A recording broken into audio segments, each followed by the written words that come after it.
Hi friends, this is the Kumar Swami. Welcome to my channel, welcome to my village vlogs. మా ఊరు వచ్చేసి ఎల్కుర్తి గ్రామం. మా ఊర్లో సుమారుగా 500 ఇల్లులు ఉంటాయి. ఈ విలేజ్లో చిన్న గ్రామం అయినటువంటిది రామన్నగూడెం. ఇది చాలా సిటీకి దగ్గరగా ఉన్న మారుమూల గ్రామం. ఇక్కడ మా ప్రజలంతా కూడా వ్యవసాయం మీద ఆధారపడ్డ రైతులే.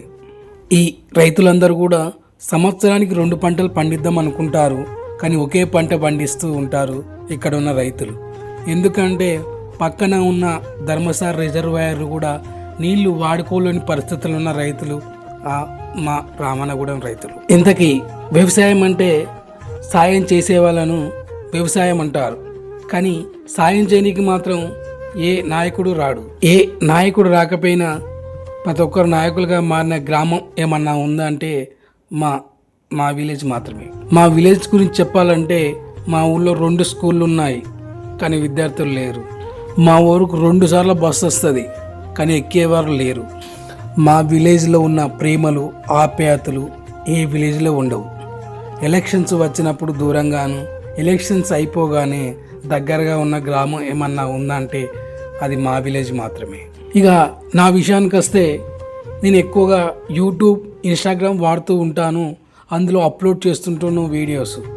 అయితే ఈ విధంగా వ్యవసాయం చేసుకునే నేను ఈ విధంగా వీడియోస్ పెట్టే వరకు ఎందుకు వెళ్ళానంటే, ఒకరోజు మా విలేజ్లో బలగం సినిమా వేయడం జరిగింది. అది చూసిన నేను చాలా ఇన్స్పైర్ అయ్యి ఒక చిన్న వీడియో అయినా మా విలేజ్ గురించి పెట్టాలనేసి ఈ వీడియో షూట్ చేసి పెట్టినప్పుడు దీనికి 60,000K వ్యూస్ రావడం జరిగింది. అందుకే దీన్ని అప్లోడ్ చేద్దామనేసి ఈ విధంగా నేను పెడుతున్నాను ఫ్రెండ్స్. ఈ రైతుల గురించి తీసిన వీడియో మీకు నచ్చినట్టయితే ప్లీజ్ సబ్స్క్రైబ్ చేయండి, లైక్ చేయండి, షేర్ చేయండి ఫ్రెండ్స్. ఇంకా మా విలేజ్ గురించి చెప్పాలంటే ఈ విధంగా 100 days వర్క్కి వెళ్తూ ఉంటాము.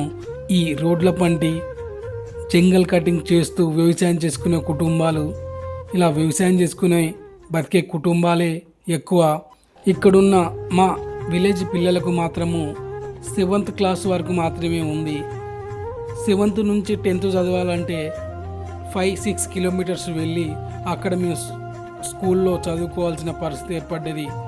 అయితే ఇలాంటి ఫెసిలిటీ అనేది, సొంత ఊర్లో చదువుకునే ఫెసిలిటీ అనేది లేనందుకు చాలా బాధ కలిగించే విషయం అని చెప్పుకోవచ్చు ఫ్రెండ్స్. ఇంకా మేము ఎలా చదివామంటే, సెకండ్ హ్యాండ్ సైకిల్ కొనుక్కొని కలర్ పోతే దానికి కలర్ వేసుకొని, అది చెడిపోతే లిఫ్టులు అడిగి మరీ స్కూల్కి వెళ్ళిన రోజులు అవి గుర్తుకొస్తున్నాయి ఫ్రెండ్స్. ఉంటాను మరిగా, బాయ్.